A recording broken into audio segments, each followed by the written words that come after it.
Cash on delivery ரொம்ப சேஃப்னு நினைக்கிறவங்களுக்கு தான் இந்த அவேர்னஸ் வீடியோ. ரெசல் மெட்டீரியல்ஸ் பொறுத்த வரைக்கும் நான் மல்டிபிள் வெப்சைட்ல அண்ட் பிளாட்ஃபார்ம்ஸ்லேருந்து அண்ட் ஆல்சோ லோக்கல் ஸ்டோர்ஸ்லேருந்து தான் பர்ச்சேஸ் பண்ணுவேன்.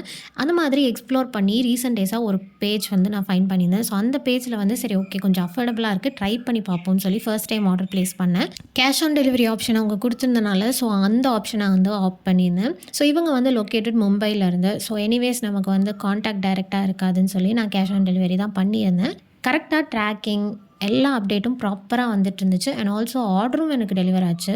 பட் கடைசியாக நான் ஓப்பன் பண்ணி பார்த்தப்போ தான் தெரிஞ்சிச்சு நான் 2000 ருபீஸ்க்கு ஆர்டர் பண்ணியிருந்ததுக்கு எனக்கு 500 ருபீஸ் ஒர்த்தான ஆர்டர்ஸ் தான் வந்திருந்தது. டோட்டலாக நான் 28 ஐட்டம்ஸ் ஆர்டர் பண்ணியிருந்தேன். பட் எனக்கு 9 ஐட்டம்ஸ் தான் சென்ட் பண்ணியிருந்தாங்க. கால் பண்ணி கேட்டதுக்கு எப்படி மிஸ் ஆச்சுன்னே தெரியலன்ற ஒரு ரெஸ்பான்ஸ் கொடுக்குறாங்க கைஸ். அண்ட் ஆல்சோ இது வரைக்கும் எனக்கு மித்த ஐட்டம் ஷிப்பான எந்த அப்டேட்டுமே கிடையாது. ஒரு வேளை எனக்கு கிடச்சிருச்சுன்னா நான் சொல்கிறேன். இந்த வீடியோ எதுக்காக நான் இப்போ பேசுகிறேன் அப்படின்னா, நிறைய கிளைண்ட்ஸ் வந்துட்டு கேஷ் ஆன் டெலிவரி ஆர்டர்னா ட்ரஸ்டிங்காக இருக்கும்னு நம்புறீங்க. பட் சீட் பண்ணணும்னு நினைக்கிறவங்க எப்படி வேணாலும் சீட் பண்ணலாம்.